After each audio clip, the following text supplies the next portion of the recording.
I stood in the hallway of the house I had come to know as both a sanctuary and a battleground, my heart pounding in my chest. The air was thick with tension, and Scarlett's harsh words still echoed in my mind. "What are you even doing in this house?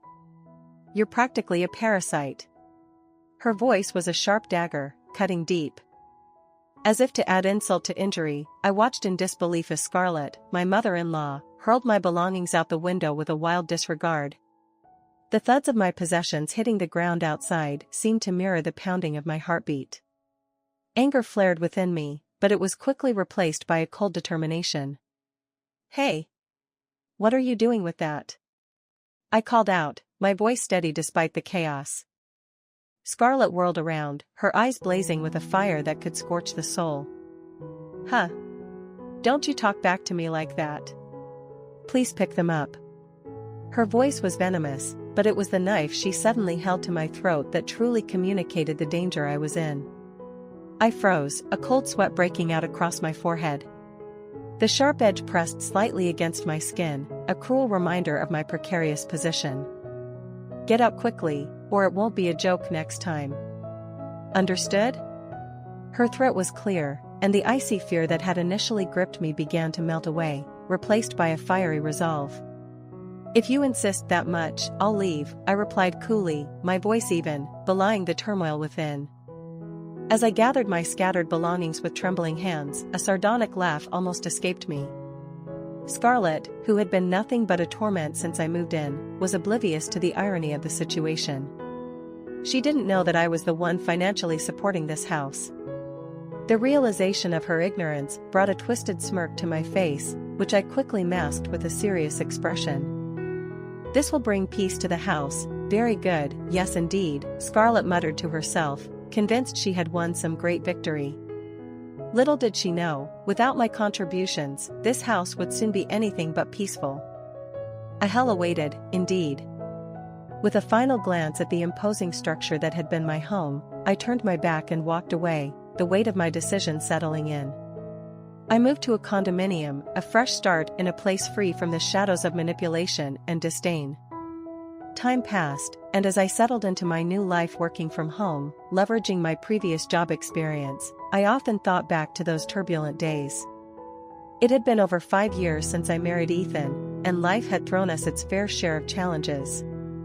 The memory of being in the hospital room, watching Ethan struggle with the aftermath of his accident, still haunted me.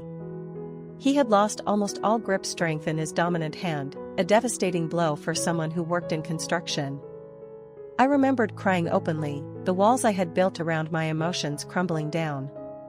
Scarlett had shown up at the hospital, her presence like a storm cloud. "Ethan, let's live together at my place from now," she had suggested abruptly, pushing past me to reach Ethan. Her words had hung in the air, heavy and unwelcome. I couldn't help but react, a strange noise escaping me. Her glare was sharp, questioning. "What, do you have a problem?" she snapped. "No, it's just all of a sudden. Ethan is in this state, I can't leave him to you alone," I replied, my frustration with her audacity barely contained. Ethan had then looked at both of us, his voice weak but filled with conviction. "Alexis has been doing enough until now. So, I'm relying on her from now on too." "Thank you." His words were a balm, soothing the raw edges of my fraught nerves. As I looked at him, gratitude mixed with love and a renewed sense of purpose filled me. We were in this together, no matter what Scarlett or anyone else thought. As Ethan and I navigated the challenges of his recovery together, the tension between Scarlett and me simmered just below the surface, threatening to boil over at any moment. Her disdain for my involvement was palpable, and despite Ethan's condition, she seemed unwilling to adjust her behavior or expectations. The day Ethan was discharged from the hospital, I was tangled up with moving preparations. I had hoped Scarlett might step up to bring him home, allowing me to focus on getting our living space ready. However, she had brushed off the responsibility with a casual cruelty. "Just get things ready," she had said, irritation clear in her voice. I was frustrated, but not surprised. I was still organizing our new home when Ethan should have been arriving. "It's not done yet, huh?" I muttered to myself, checking my watch. Today's the day Ethan gets discharged. She's not even here to welcome him. My annoyance grew, but I tried to keep a cool head. That's because you said you would handle it, Ethan. Scarlett's voice cut through the room later when she finally arrived, dragging Ethan in with her. I told you, right? This woman prioritizes herself over you, I couldn't help but retort, my voice a mixture of frustration and resolve. That's not true. I know her intentions, Ethan jumped in, defending me with a weary sigh. She's trying to embarrass me in front of you to lower my standing. But I'm determined not to fall for such an obvious plan. Ethan's support meant the world to me, but Scarlett seemed to take it as a challenge. She pursued him into the house, her panic almost comical if it weren't so sad. I couldn't help but laugh out loud, earning a devilish glare from her. Her anger was evident, but it no longer held any power over me. You can just relax at home from now on, I told Ethan gently once we were alone, trying to ease his transition. I can't do that. I can't use my right hand well, but I can't just put all the burden on you, Ethan insisted, his determination clear despite his physical limitations. Even so, you just got discharged. I won't feel at ease if I don't do something. Seeing his insistence, I relented, suggesting he start with simple cleaning tasks that might even aid his rehabilitation. That makes sense, he agreed, a slight grimace crossing his face. I don't know if this hand will ever be the same, but it's better than doing nothing. There's one condition, though.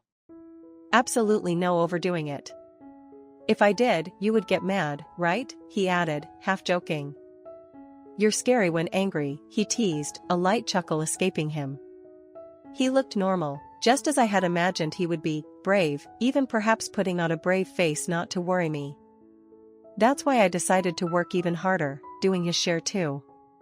But I had underestimated Scarlett's propensity to interfere. Hey, Alexis, Scarlett called out, her tone sharp and disapproving. Why is Ethan cleaning? Her question hung in the air, a challenge I was now fully prepared to meet. As Scarlett's words hung in the air, I felt a mixture of indignation and bewilderment. The room felt suddenly smaller, the atmosphere charged with tension. The strange woman sitting across from me regarded me with a mix of curiosity and judgment, clearly swayed by Scarlett's biased portrayal.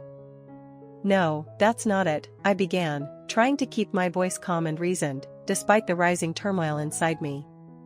I'm not just playing around. I work remotely, which means I can manage my tasks from home. It's a real job, requiring real effort and time. Yeah, I know, spare me the excuses, Scarlett interrupted dismissively, her tone dripping with disdain. Her lack of understanding, or perhaps her refusal to understand, was maddening. Before I could respond further, her frustration manifested physically as she grabbed a nearby trash can and hurled it in my direction. It missed me, but trash scattered everywhere, a chaotic mess mirroring the current state of our relationship. I stood there, stunned for a moment, then sighed deeply. There was no point in trying to reason with her, it was like talking to a wall. Clean up this dirty mess yourself, she snapped, her voice cold and commanding. I began picking up the scattered trash silently, my thoughts a whirlwind of frustration and resignation. Ethan, noticing the tension as he entered the room, immediately sensed that something was amiss. His usual mild-mannered demeanor shifted subtly, eyes narrowing with concern. Did Mom do something to you? He asked, his voice a mix of worry and a demand for truth. No, well, can you tell me? He persisted, looking at me seriously. The earnestness in his gaze compelled me to be honest. I explained the entire incident, from her dismissive comments about my work to her violent outburst. Ethan listened quietly, his expression hardening as I spoke. Got it. I'll talk to her too, he said firmly, his decision made. No, you don't have to. I'm fine, I tried to reassure him, not wanting to escalate the situation further. That's not the point, he replied, his voice steady. It's not okay. While I appreciated his willingness to stand up for me, I was also acutely aware of the potential repercussions. Scarlett's wrath could be unpredictable and, more often than not, I would be her target. Later that night, as Ethan and I lay in bed, he turned to me, his voice soft but serious. "Alexis, you're working hard, doing my share too. Then why are you cleaning?" "I asked to do it. I can't just sit around doing nothing, especially when I know I can help," I responded, my voice low. The next day, while Ethan was out for rehabilitation, I was left at home with Scarlett. The atmosphere was tense, a palpable silence filling the space between us. I was in my room, focusing on my work, when she knocked on the door. "Can I talk to you for a second?" "Can you wait about 15 minutes?" I replied, not ready to face another confrontation. "I can't wait that long." "Come now," she insisted, her tone brooking no argument. Reluctantly, I followed her to the living room, where the strange woman was still sitting. As I sat down, bewildered by the situation, the woman finally spoke, her voice echoing Scarlett's earlier accusations. "This is your daughter-in-law, who does nothing but play all day." "Yes, that's right," Scarlett chimed in, turning a disgustingly sweet smile towards me. "So you understand, you're not needed in this house." "Wait, what do you mean?" I asked, my confusion growing as I looked around, trying to understand the full extent of what was happening. Surrounded by Scarlett and her best friend Johanna, the tension in the room thickened like a fog. I felt every judgmental stare pierce through me, labeling me as unnecessary, as someone who just played around. Their interrogation was relentless, each word designed to chip away at my resolve. "Don't you get it? Less people in this house," Scarlett sneered, her eyes cold and calculating. The continuous barrage of accusations about my worthlessness echoed in my ears, edging me closer to a breaking point. "Isn't it time you understood your place? Shouldn't that be your line? You're going to rebel against your mother-in-law? Isn't this a waste of time?" I retorted, my voice laced with defiance yet tinged with a careful restraint. I knew better than to provoke Scarlett further, aware of what her wrath could lead to. As the tension became almost palpable, I glanced at the clock, feigning surprise. "Oh, isn't it about time Ethan comes back from rehab?" "What, is it that time already?" My words were a calculated risk, meant to disrupt the mounting pressure. The mysterious woman, Johanna, took the bait, rising from her seat. "I'll come again." "Sure, I'll be waiting." "Let's talk more," she said, her voice dripping with false camaraderie as she and Scarlett fell for my lie. In reality, Ethan wouldn't be back for another hour, but I needed an escape from the stifling atmosphere. Once they left, I finally had a moment to breathe and asked Scarlett about the woman. "Oh, that was Johanna, my best friend. I told her about you, and she wanted to meet you." The way she said it, I could almost hear the conversations they must have had about me, likely painting me as a useless wife. How pitiable, I thought, that Scarlett resorted to such tactics. "By the way, Ethan isn't coming back yet," I informed her casually as I made my way back to my room. "Wait, what do you mean?" Scarlett's voice halted me in my tracks. "Just as I said, he's not coming back yet." "You lied?" Her tone was accusatory, her face contorted with confusion and anger. "What's with that attitude?" I countered, deciding it was time to stand my ground. "Weren't you the one who started this conflict? You brought your friend because you couldn't handle it alone." "That's not true. I can handle someone like you on my own," she snapped back, her pride wounded. "Then please do, if you really can," I boldly taunted her, testing her limits.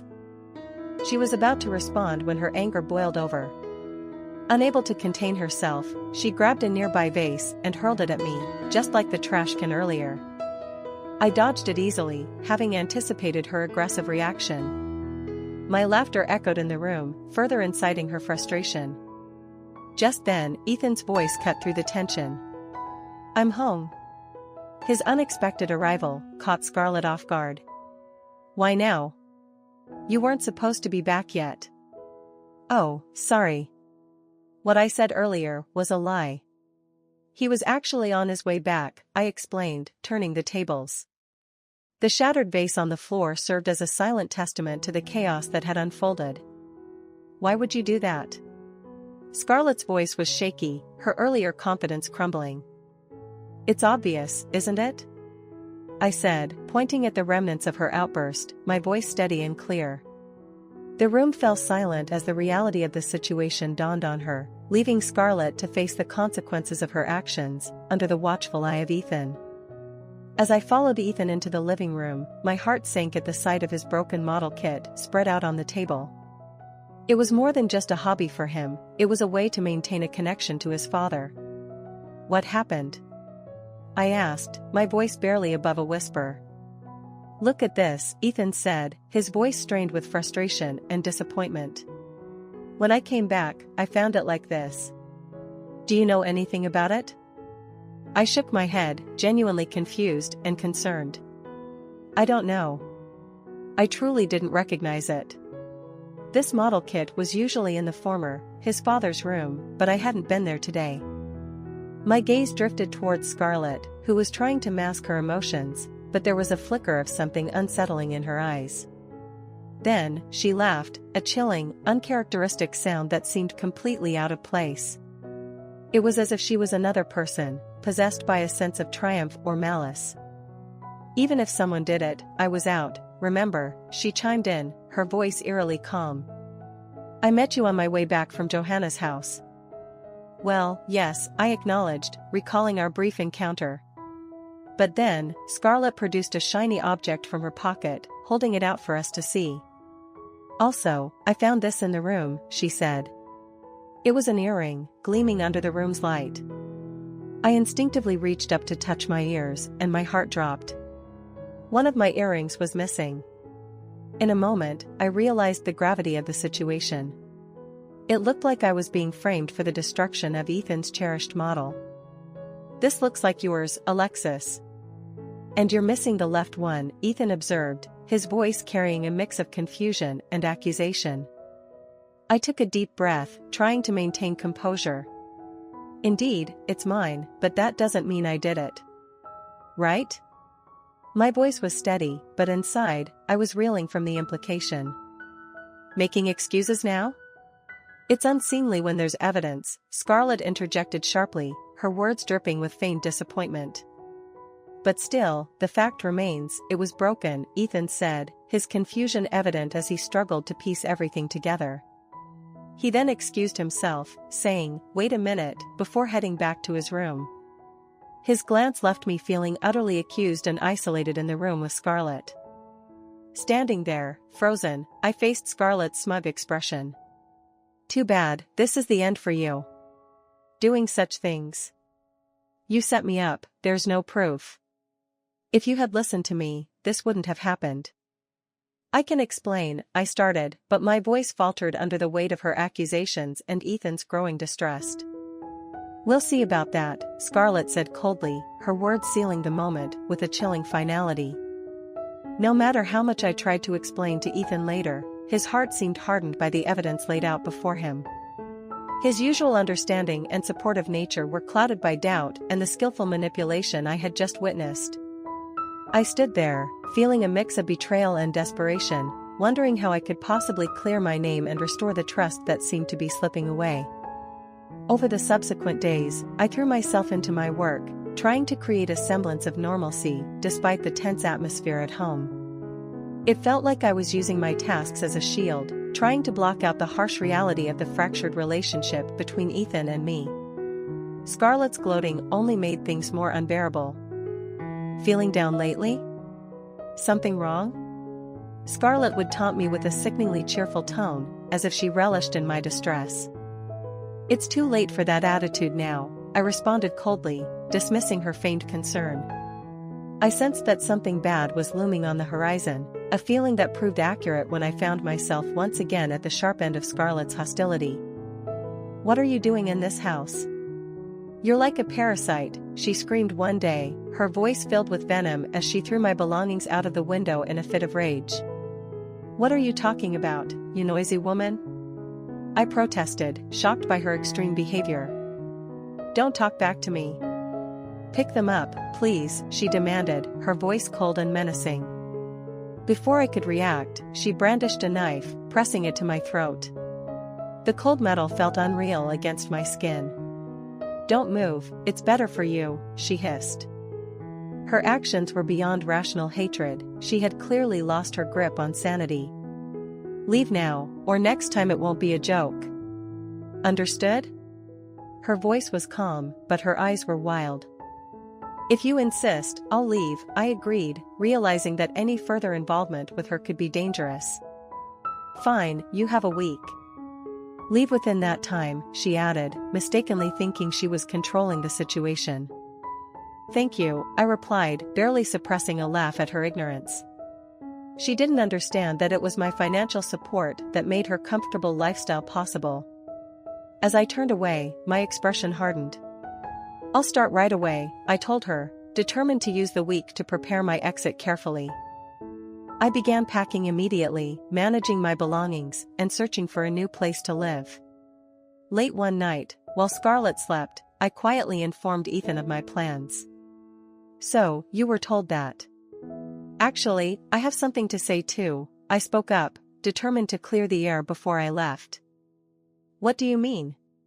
"There's a lot to talk about."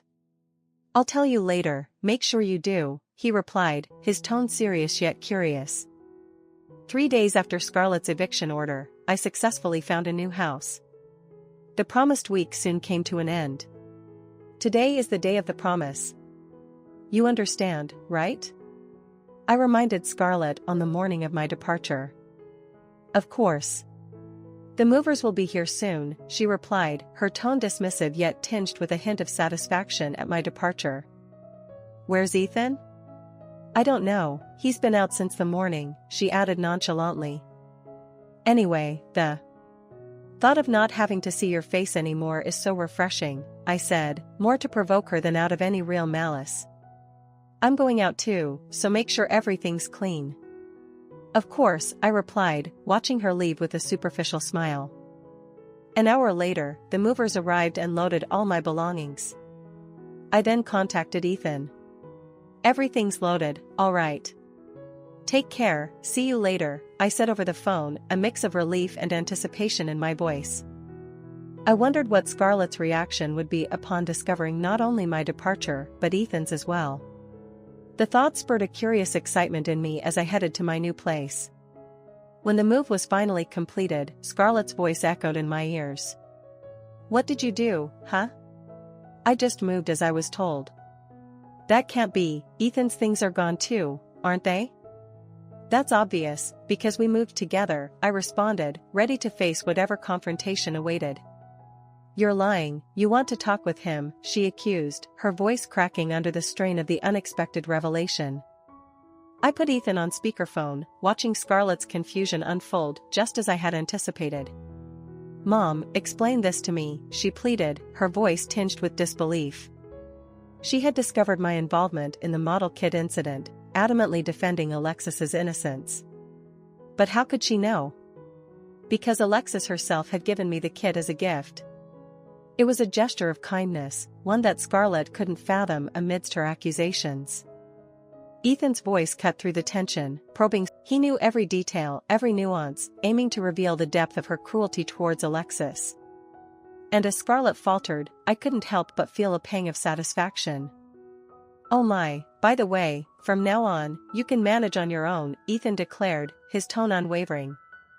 We'll enjoy our time in a condominium. Scarlett's confusion only deepened. What condominium? Weren't you just playing around, she asked, her voice trembling with uncertainty. I realized then that Scarlett hadn't grasped the full extent of our plan. She was lost in a maze of her own making, unable to comprehend the truth. Actually, I began slowly, I've been paying for our living expenses. Her disbelief was palpable. But how could that be? When I was at home. A little thought would make it clear, Ethan interjected, his voice dripping with sarcasm. The realization dawned on Scarlett, leaving her speechless. She had been supported by the very person she had harassed, the irony not lost on any of us. So, Scarlett, please manage on your own, Ethan reiterated firmly. I'm not working, you know. Without you guys. You're abandoning your mother? Scarlett's voice wavered, desperation seeping through her words. "I'm not doing that," Ethan replied coolly. "We used to live separately anyway. Bye." With that, Ethan ended the call, leaving Scarlett stunned and alone. As the silence settled between us, I couldn't help but feel a sense of relief. We had cut ties with the toxicity that had plagued our lives for too long. "There was a time I thought we might get along," I mused, breaking the silence. "But I quickly forgot about that, given how things turned out." "Why didn't you tell me about Scarlett?" Ethan asked, his tone light with amusement. "To deceive the enemy, first deceive your ally, right?" I quipped, meeting his gaze with a knowing smile. We shared a moment of understanding before bursting into laughter. This would surely bring peace, I thought. About a month later, my phone rang, and I hesitated before answering. "Hello?" "Hey, Alexis," came Scarlett's voice, filled with desperation. "I can't do this alone." "What are you talking about?" I replied, my tone guarded. "It's only been a month. You've got a long way to go. Keep it up." "It's not that," Scarlett confessed, her voice trembling. "Let's both do our best. Bye." I hung up the phone, knowing that Scarlett was seeking a glimmer of hope. But I wasn't ready to provide it, not yet. Ethan had already made his stance clear, blocking her calls without hesitation. And as I turned to him, a sense of determination settled within me. We were going to focus on our own happiness, leaving Scarlett